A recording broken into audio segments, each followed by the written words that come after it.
চিন্তা করো, হযরত ওমর রাদিয়াল্লাহু তাআলা আনহু খলিফাতুল মুসলিমিন মৃত্যুর কথা চিন্তা করে রাত্রিবেলায় মানুষের দাঁড়ে দাঁড়ে দরজার সামনে যায় যায় কাঁদতো। মানুষের পা ধরে ধরে বলতো, আল্লাহর দরবারে কিন্তু আমার নামে বিচার দিবা না। একজন আল্লাহর বান্দি ঘরের মধ্যে বসে বসে কাঁদতেছে, ঘরের মধ্যে বসে কাঁদতেছে। হযরত ওমর ফারুক রাদিয়াল্লাহু তাআলা আনহু ঘরের দরজার সামনে যায় শুনতেছে একজন মুরব্বির কান্নার আওয়াজ। ঘরের মধ্যে ঢোকার জন্য অনুমতি চাইলেন।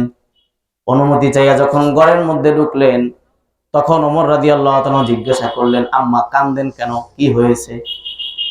বলতেছে, আমার খলিফাতুল মুসলিমিনের উপরে বড় অভিযোগ। কেন?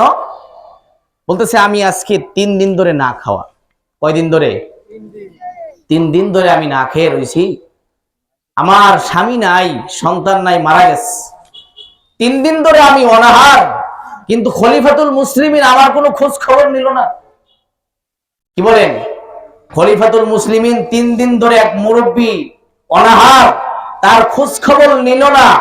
এজন্য অর্ধ জাহানের শাসনকারী হযরত ওমরের কাছে তিনি বলতেছেন, সে তো ওমরকে চিনে না, ওমরের কথা বলে বলতেছেন, আমার ওমরের ব্যাপারে খুব অভিযোগ। ওমর রাদিয়াল্লাহু আনহু বলতেছেন, আম্মা কি অভিযোগ বলেন? বলতেছে, আমি যে না খেয়ে রইলাম, ওমর আমার খোঁজ নিল না। বলে, আপনার যে না খাওয়া অবস্থা এটা তো ওমর জানে না। মহিলা আশ্চর্য একটা জবাব দিল। মহিলা বলল, যে খলিফা, তার রাজ্যের মধ্যে একজন বৃদ্ধা মহিলা 3 দিন ধরে অনাহার, এই খবর জানে না, ওই খলিফা তো খলিফার মসনদে থাকার যোগ্য না। খলিফা, তিনি খলিফার মসনদে থাকার যোগ্য না, ছেড়ে দিতে পারো তাকে খলিফার মসনদ। ওমর রাদিয়াল্লাহু আনহু বলেন, এই মহিলার কথা শুনে আমার কলিজায় একটা আঘাত লাগলো, কিন্তু বড় আঘাত পাইলাম তখন যখন মহিলা কাঁদতে কাঁদতে বলল, আমার ওমরের ব্যাপারে এত অভিযোগ, একটু কবরে যাইতে দাও, রাসূলের সাথে দেখা হইলে রাসূল সাল্লাল্লাহু আলাইহি সাল্লামের কাছে বলবো, নবী আপনি এমন খলিফা রেখে গিয়েছেন, যেই খলিফা আমি 3 দিন ধরে না খেয়ে রয়েছি, খলিফা আমার খোঁজ নেয় নাই। ওমর রাদিয়াল্লাহু আনহু বললেন, যখন রাসূলের কাছে নালিশ দেওয়ার কথা মহিলা বলল, তখন আমার কলিজাটা ফেটে খান খান হয়ে গেল। আরে আমার নবী 23 বছর ধরে এত মেহনত করে আমাদেরকে বানাইলো, আজকে রাসূলের কাছে একজন মহিলা বিচার দিবে না, হতে পারে না। রাসূল সাল্লাল্লাহু আলাইহি সাল্লামের এই খলিফা তার জন্য কিছু করবে।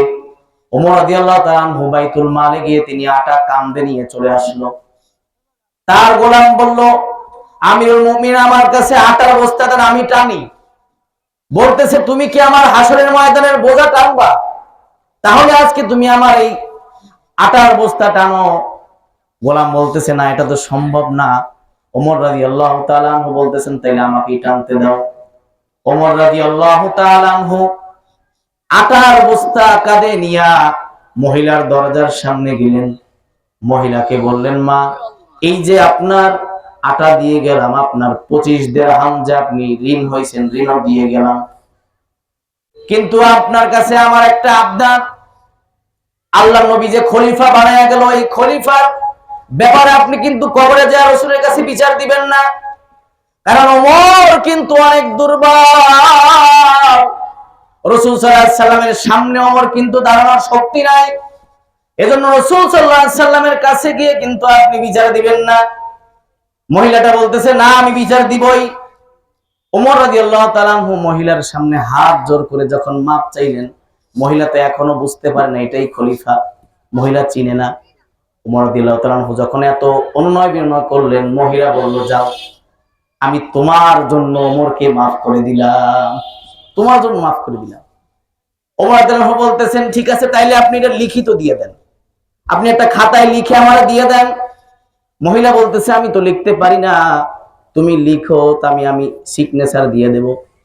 ওমর রাদিয়াল্লাহু তাআলা আনহু লিখলেন। লেখার পরে যখন সিগনেচার দিবেন, ইতিমধ্যে হযরতে আলী রাদিয়াল্লাহু তাআলা আনহু মহিলার দরজার সামনে এসে বলল, আমিরুল মুমিনিন, সারা জায়গায় আপনারে খুঁজলাম, কোনো জায়গায় পাইলাম না।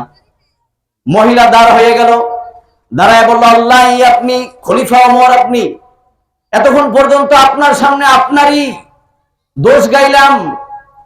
ওমর রাদিয়াল্লাহু তাআলা আনহু বললেন, না মা, আপনি যেই কথায় অটল ছিলেন ওইটাই করেন। আপনি আপনার এই খাতার সামনে আপনি একটা সিগনেচার দিয়ে দেন, আপনি ওমরকে মাফ করে দিয়েছেন। যখন মহিলা এই সিগনেচার দিল, রাসূল সাল্লাল্লাহু আলাইহি সাল্লামের এই সাহাবী আলী রাদিয়াল্লাহু তাআলা আনহুকে ডাক দিয়ে বললেন, আলী, আপনি তো আমার আমল সম্পর্কে জানেন, আমারও তো আমল নাই। এই যে মহিলার একটা সিগনেচার কৃত একটা কাগজ, এই কাগজটা আমি মারা গেলে, যেহেতু আমি দ্বিতীয় খলিফা, আল্লাহ রাসূল বলেছেন 4 জন খলিফা, আপনি আমার পরেই মারা যাবেন। আমি যদি আগে মারা যাই, এই কাগজটা আমার কাফনের মধ্যে দিয়ে দিবেন। কেন কেন কাফনের মধ্যে কাগজ দেব কেন? বলতেছে, যখন রাসূল সাল্লাল্লাহু আলাইহি সাল্লাম জিজ্ঞাসা করবে, ওমর, আমার উম্মতদের একটা দায়িত্ব আমি তোমার হাতে ন্যস্ত করে গিয়েছিলাম, আমার আবু বকর তোমার হাতে দিয়ে গিয়েছিল, তুমি কি করছো?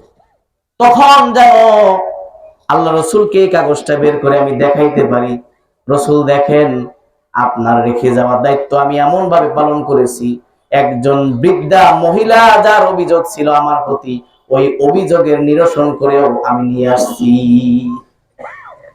এজন্য পরকাল